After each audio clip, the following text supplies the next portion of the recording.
Good morning. We are at Palisades Garden Cafe, where you can see there are so many people showing up this morning. We, of course, are marking the 1 year of the devastating fires, but you see all these people. There is a sense within the cafe of hope this morning, of resiliency, being able to see people that you haven't seen for quite some time, and just feeling the impact of community here. We're going to bring you more stories of resilience and also just the mixture of emotion people are feeling on this 1 year mark. Now let's get to Sheba Turk over in the Eaton Fire Zone at Lavender and Honey. Sheba? That's right. And you know, that mix of emotions is what I'm really sensing this morning. Of course, we've got a full house here at Lavender and Honey Espresso Bar. We're going to be talking to Supervisor Barger in just a minute. Our team is outside talking to people. But, you know, I just spoke with a man named Fred who stopped by. At first, he was very cheerful, saying he was happy to see us here. And we ended the conversation with him in tears because he just remembered all he went through a year ago, all that's been lost, and how life will never be the same. So it really is that joy that people have made it to this point together and they're rebuilding, but also that sadness of all that they've been through. So we are hearing that this morning, and we'll have more for you from Pasadena in just a few. Coffee with CBS LA, sponsored by Covered California, for the love of Californians. We have a special edition of our Coffee with CBS LA this morning. We're at Lavender and Honey Espresso Bar in Pasadena, where we have been speaking with people who went through so much tragedy a year ago in the Eaton Fire. Jamie's following people who went through the Palisades fire, and it really is just a mixture of emotions. People who are happy to see progress being made, who are happy to see their neighbors coming back, but also they cannot forget the tragedy they went through a year ago. Supervisor Catherine Barger has been with so many of these fire survivors. You and I were just talking about what an emotional roller coaster this day is for people. No matter how much progress they see, you cannot forget that trauma they went through a year ago. No, I ran into a woman this morning who is just trying to figure out what she's going to do today, because the reality is that a year ago, she lost everything, and it's heartbreaking. And so today, you know, while we are watching the remembrance of what happened, there are real lives that have been impacted in ways that many don't want to relive. And so it's walking that fine line of acknowledging and recognizing how far we've come, but how far we've got to go, but also being sensitive to the fact that there are people that are struggling to this day. Very much so. Yeah, I just spoke with a man who told me that he lost his insurance a year before the fires. He still has no idea how to rebuild. We started with a positive story this morning, the Williams family who lost 4 homes. They're in the process of rebuilding, but even speaking to them, they said we still want to know from officials, from Mayor Bass, from Governor Newsom. They said they were going to streamline the process, and they feel like it has not been streamlined enough. Have you heard that from other people? Well, yes and no. I mean, I know for the county, one of the things I was focused on is how many permits have been pulled, and now I'm focused on how many have not. There are still people that have not even begun the process because, quite frankly, they don't know where they're going to get the financial resources to rebuild. Right. And insurance is something that frustrates me. This is a problem that's been in existence for a long time, and now it's really being highlighted on the backs of the survivors. And so I'm going to continue to fight. We've got an incredible network up here that is working. We're doing an investigation on State Farm. And we're gonna hold people accountable. But for those that don't have insurance, like the gentleman you talked about, working with the federal government, I mean, politics has got to move out of the way. And these are victims that have a need, and there is a system that's been set up legitimately to help these victims. I don't want politics to get in the way of that, and so I'm going to continue to advocate for them at the federal level as well. Absolutely. And you have been doing that. I want to point out that you have been here for victims, but I also know personally you had friends who lost homes in the fire. How are your friends doing? What has this been like for you, fighting for people? You're running into hurdles trying to advocate for them. My friend still hasn't even begun the permit process because he's trying to figure out what he's going to do. So this is personal. This is not a politician who's showing up in a community because I was elected to do so. I have friends up here. I know people that have been impacted. And it's important for us as electeds to hold ourselves to higher standards, but also to recognize that by the grace of God, it could have been us. This could have been my community. And there are things that we know are broken, and the permitting process definitely was. Everything we're doing, I hope, is going to be the gold standard and be maintained not only for the unincorporated area of Pasadena, but across the county. Because housing, we look at the issues as it relates to people that are couch surfing now because their insurance is running out. They don't know where they're going to sleep. It's important for us to put housing online for people, affordable housing. And I would argue that if you put housing online, it becomes affordable. Right now, it's not affordable because there isn't enough to meet the need. And so that's a pledge that I'm making, not only for Altadena, but for the county as a whole. We need to wake up and realize that people are suffering in the middle class, and those that don't have the financial ability to move into a hotel or pay $5,000 a month are in need of our support.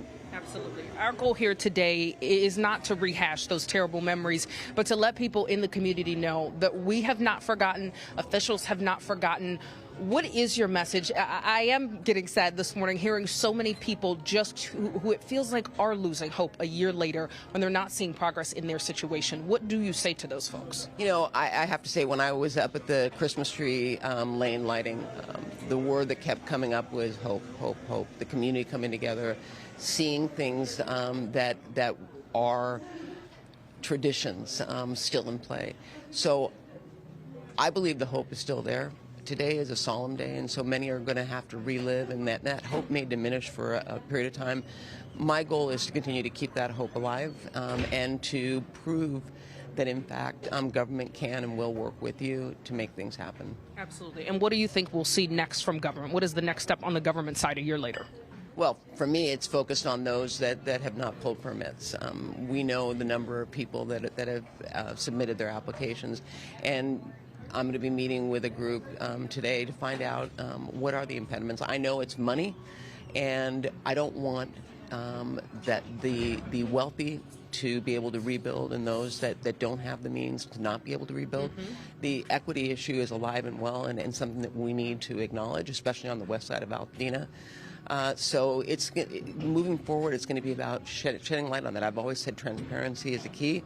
There are those that want to know about accountability as it relates to the evacuation orders. That is also going to be moving forward. We're doing investigations. When we have one done, it leads to more questions. I'm going to get to the bottom of it. Accountability across the board starts with me, but it also starts with the agencies that were in charge, and so we are doing a deep down dive on that as well. So there's a lot of things that are going to be moving forward. I'm not going to focus on one because the reality is that there's a lot in play, and it's important for us to work together to do that. All right, Supervisor Berger, I know this is a hard day for you personally and professionally, so thank you so much for being with us. And I know community members here in Altadena are very happy to see officials like her, knowing that someone is still fighting for them. As we've been saying all morning long, we speak to people and the conversation seems to start off happy. They focus on the positive, the recovery that a year ago was so different from it is now. And as you talk to them, you realize that loss and that trauma is still very much with them. And by the end of the conversation, for the most part, everyone has kind of been sad, reflecting on a year ago. So again, we don't want to make anyone sad today. We want you guys to know that you are not forgotten. We are here with you. Officials are here with you, and that people still want to help. Coffee with CBS LA, sponsored by Covered California, for the love of Californians. Well, we have been hearing so many stories all morning long from Palisades Garden Cafe, stories of resilience, a mixture of emotions, and also some hope. I'm with Jessica Rogers this morning, a homeowner who not only lost her home, but the home you were renting out next door. We were just talking, you were a 5-minute walk from this cafe. Yeah. And the lot's still there, so technically I am still a 5-minute walk as long as I'm willing to just stand on my lot, which I do every day. I go and I water the plants. It's amazing what comes from the ground when you water it. And I have my little magical garden that I'm regrowing. What does that do for you? It's healing.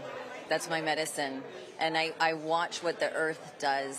And it renews itself constantly. And it was decimated. Everything was black soot, nothing. There was absolutely nothing there. Nothing left but ash and black soot. And now I have beautiful green all over my lot. It's really tremendous that what nature can do, and it's inspiration for me to see what we can do, what I can do. And I always like to visualize what I create on my lot is what our community can do together. Well, we're talking about that. That's such a beautiful image for people, and I think an image of hope. But there is a mixture of emotions this morning. You're somebody who has been so resilient. You immediately stepped up in this community once you lost your own home to help others. Can you tell me how things are going? You know, it's been a battle. It took me 11 months to get an SBA loan. So it's a battle. Dealing with FEMA paperwork is incredibly challenging. People are traumatized. I have severe trauma from that event. So are there mixed emotions? Absolutely. You know, grief has all kinds of different stages. And sometimes you find yourself crying nonstop. Sometimes you find yourself in denial. Sometimes you find yourself angry. And in other times you wake up in acceptance of this is where I'm at and this is what's what and what am I going to do to go forward. Well, you're not only going through the grieving process, you're helping others go through the grieving process. How has it been to step up and become this community leader? You know, sometimes in life, it doesn't feel like you get a chance. You have these skill sets. I was a social worker in this community for a decade, the president of the Residents Association, with the mission of safety for our residents and protection of our environment. I didn't really feel like I had a choice. I felt like this was a calling. It's time. This is what I'm here for. This is what I can do. And we've all been rolling up our sleeves and getting the work done. I have to say, you and I met, and we were trying to figure out, we met at a CBS LA coffee event just down the street at the American Legion, which is hosting the memorial today for the community. And we were trying to remember when that happened, because time has flown in some ways and been so slow in other ways. Can you just talk about what it means to mark 1 year? You know, what was really important for all of us is that when you're a victim of a disaster, you're in survival mode, which is why time just evaporates. I can never keep track of even the day of the week. But what I will say is that it was so critical for us as a community. All the organizations came together and we said, you know what? We need a remembrance. We need a communal grieving opportunity. We need to stand each other up and remind ourselves and empower ourselves on this day. That day was taken away from us. Everything got taken away from us a year ago. And we said, you know what do we want to do a year later? We want to be together. So we're all displaced, and today this community is filled with Palisadians, and we've been hugging each other all morning, loving on each other and supporting each other, and remembering what life is really truly all about. It's the connections that you make. It's the heartbeat of the community. We are strong, and we are alive, and we are resilient, and we're never going to give up on ourselves. Well, you have me choking up, and so many others have, because I think for so long we talk about in the rest of the country that community is dead, but you come here today and wow, is there community? There is community. We just need our leadership to come and help us, right? So people say it takes a village. In this situation, it doesn't take a village, it takes a nation. We need the nation to come in and back up this beautiful community that is fighting so hard to survive. And this is what this is all about, and this is what I wish for every community to have. We have a beautiful, loving community, and I know there are communities all over this country that feel the same way and are resilient just like us, and this is how they get through it. This is how you do this. Jessica, I thank you so much for being here today. It's been such a pleasure getting to know you and seeing all that you're bringing to this community. So thank you very much, and good luck moving forward. We appreciate it. Good morning, and thank you for joining us for CBS LA on this Wednesday, January 7th, as we mark 1 year since the devastating wildfires in the Palisades and Pasadena. I'm here at Lavender and Honey Espresso Bar in Pasadena, where, as you can see, we've set up our coffee with CBS LA, where our team is out speaking with people who've been impacted, and really we've heard the same mixture of emotions all morning long. People who are excited to be starting the rebuilding process or in the middle of it, who have just made a small win with their permitting process, and then also it brings back the sadness and trauma of what happened to these people 1 year ago. We're capturing all that for you, and we're going to get the latest on a wonderful group that came out of the wildfire recovery efforts. That's the Pasadena girls. But Jamie is in Palisades following the latest there 1 year later. Yeah, Sheba, I think you summed up the mixture of emotions so perfectly this morning. And I don't know about you, but I truly feel honored to be within the community today. One of the biggest parts of community are the businesses and where people gather. And as you can see at Palisades Garden Cafe, there are so many people showing up this morning to mark the 1 year and to come together as a community. We're going to talk, though, to another business owner, the owner of Moon Shadows, which is a place where people gathered for so many celebrations, including myself. So we'll be talking with them in just a few minutes and how you can help them, because they have some other businesses that are back up and running. Coffee with CBS LA, sponsored by Covered California. for the love of Californians. We have been here at Lavender and Honey Espresso Bar in Pasadena all morning long for our Coffee with CBS LA, where we are speaking with wildfire survivors. We're also speaking with community organizations and the people who have helped in the rebuilding process. And I think one of the most beautiful stories that came out of the wildfire relief was Altadena Girls, to help teen girls, founded by a teen girl. Shannon Shapiro is the executive director. And before we get into all that needed to be helped with, I do love the positive stories that come out of this, and I think Altadena Girls and the support they found for teen girls really is one of those. I completely agree. I think we were founded obviously in crisis, but I think what set us apart was that it was all about joy, and it was all about agency, and it was all about dignity, and girls and their families were coming in and they were shopping, and they were, experiencing a sense of normalcy when everything was insanely chaotic, and it was joyful and it was fun. There was music. You could get whatever you wanted. And that's kind of where that's been our guiding light, I would say. Our North Star is leading with joy, and knowing that even in times of crisis, especially in times of crisis, you have to find those really kind of special and joyful moments and lean in very hard to them. Absolutely. What I also think is so important about it is you see so much support for adults, because they are the ones who have to rebuild. They have the stress of the insurance. They're taking care of the family. And a lot of times children and teens get lost in this with all the trauma they've gone through. And Altadena Girls has made sure that didn't happen here. Yeah, I think that's like kind of another just guiding force for us, is that you have to ask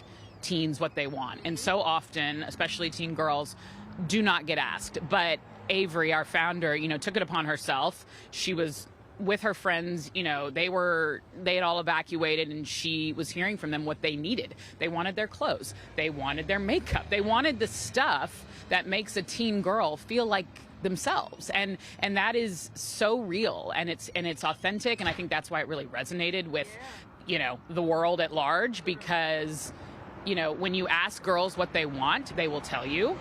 And then change often happens, and really, really big impact. So I think if we can continue, which Altadena Girls will do, continue to ask girls what they want, that's how we'll make a real impact.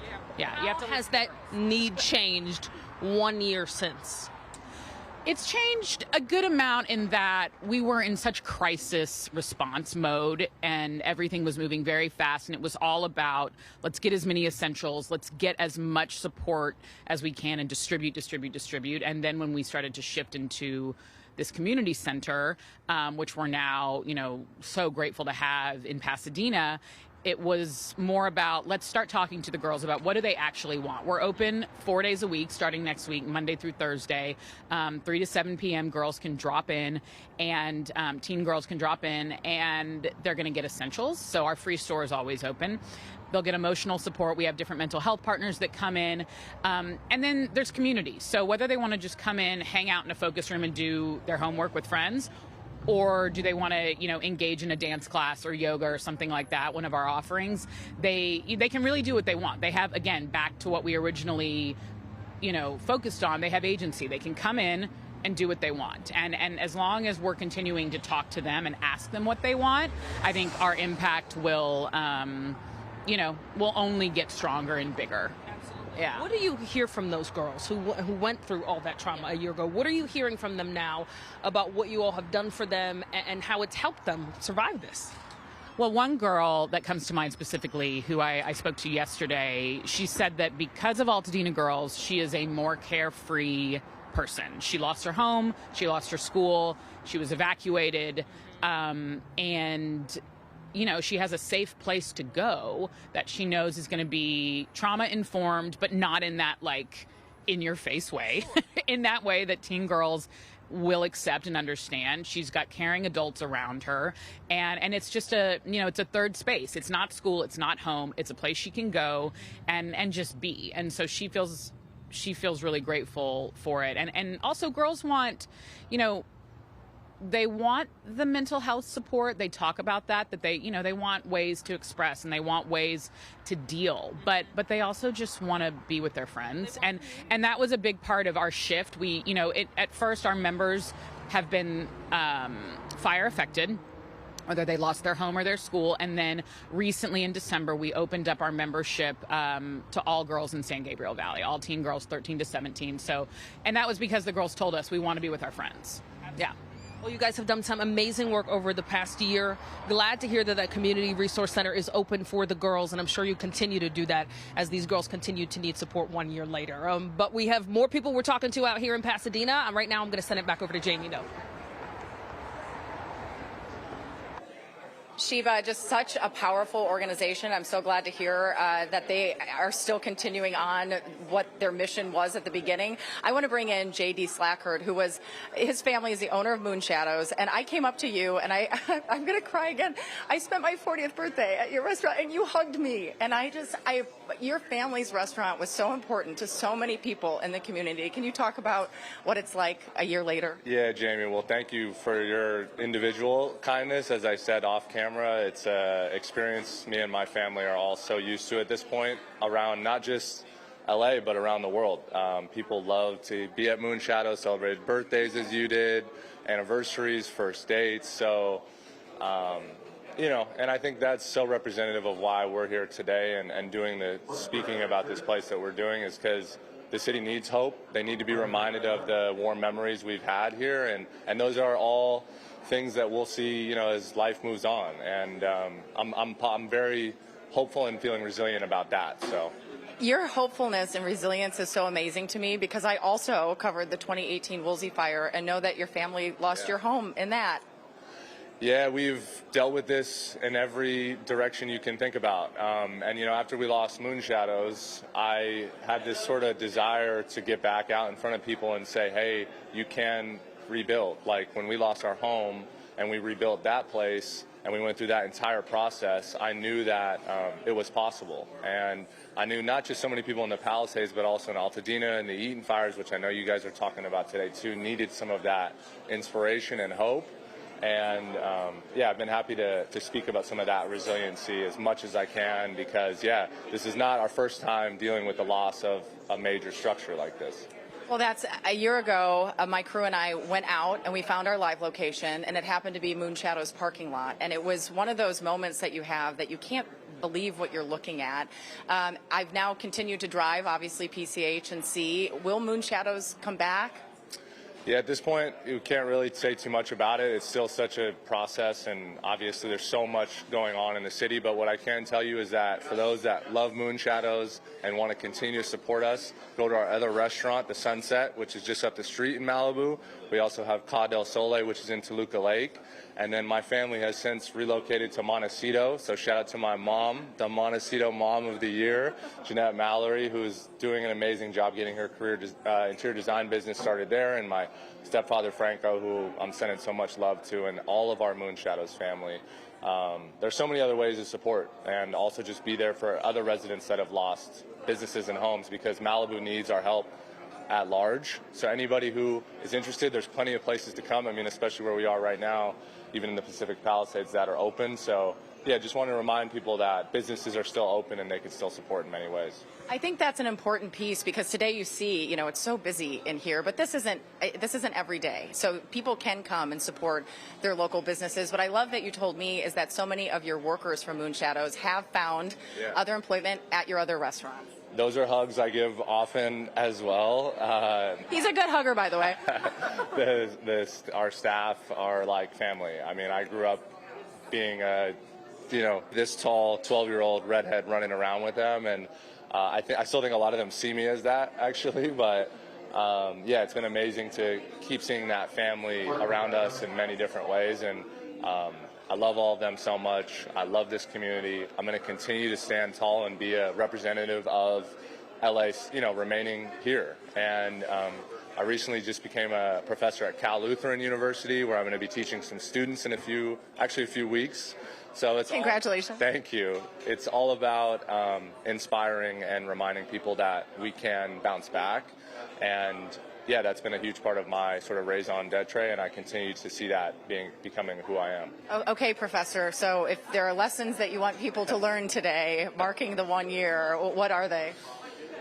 I think the lesson I want people to take away is that the strength, endurance, resiliency of this community is stronger than anybody can understand. I receive hugs, as we said at the beginning, from people all over the world who have seen my interviews, talk to me and my family about what moon shadows meant to them, and that doesn't always get publicized. And there's a lot of controversy surrounding this disaster, and I understand that, but I'm never one to put others down, and I think the best thing we can do is sort of band together and work towards a better future for LA. This city is our home. It's given us some of the best memories of our lives. So what's so important to me is to remember that and not let this negativity take over our mindset. Well, I will take that with me today. Thank you so much, JD, for being with us. We really appreciate it, and good luck to you and your family who've been through so much. We want to get back to Amanda now in the studio with other headlines of the morning. Amanda? Jamie, a very special place. That was my parents' first date, moon shadows, so very special to our family. Oh, it was Amanda's parents' first date. Yeah, so we love it there. I hear that quite a bit. I hope you guys had a good time there. I hear they did. That's great. I love that. Yeah, they said they did, so, and obviously it worked out for them. We have been at Lavender and Honey Espresso Bar in Pasadena all morning long for a special edition of our Coffee with KCAL segment, as we, of course, remember 1 year since the devastating wildfires in Pasadena and, of course, in the Palisades. And this morning we are joined by Dr. Evelyn Wong. She's the Executive Director of Medical Mission Adventures. And you've been providing much-needed medical care to survivors, but I know you started because of the Maui wildfire. So tell us how you got started. Well, we are also a disaster organization, and so when the fires happened, we thought we have to go. So we first took a medical team, a mobile medical team, and we saw fire survivors in the parks, in the hotels, and we decided, you know what, we need to come back because of the mental health fallout at that time. So we came back 6 weeks later. We brought mental health therapists, we brought psychological first aid, and saw how important it was that people stayed and continue to build into the community to bring about hope and healing. And so we're still connected with those people that we've already begun relationships with. So that's how we got started. Since this wildfire happened in our backyard, we jumped in immediately. And we started off at the convention center. We brought our medical team and started taking care of patients. A lot of nursing home patients, assisted living care patients were there without care, and so we started rounds on them. And then from there, we decided to set up right across the street, actually, from here, a mobile unit, 2 mobile units, and we offered free care, free medical, dental, optical, and mental health for several months until we felt like people were stabilized, but again, focusing on mental health crisis that was had been already emerging. People were coming out of the shock of it all, and now things were settling in of like, wow, this is my reality for the next season, possibly years. And so we decided to move from there to, we're up at the Collaboratory where we have 2 mental health offices, and we're seeing patients there for free. But in addition to that, we realize how much the community is so important in bringing together hope and healing. And so we've been offering care and resilient classes and groups where people can come together. And so we actually had one last night. We had, we partnered with Strong Home, and we had about 120 survivors there, and we got to talk about what was hard about this past year and the tears. But at the end of it, after 2 hours, we all were friends. We were exchanging phone numbers, taking selfies, and really this morning when I was driving in here, I was hearing about ashes to ashes as a theme for this commemoration, but I was like, no, it's beauty for ashes. I love that. What is the beauty that's coming out from as a result of this fire? Absolutely. Taking a positive approach, and of course that free access is what really matters, because as we know, many survivors can't get the access they need because they don't have the money for it right now. So Dr. Wong, thank you so much for what you've been providing to the community and for sharing that with us this morning.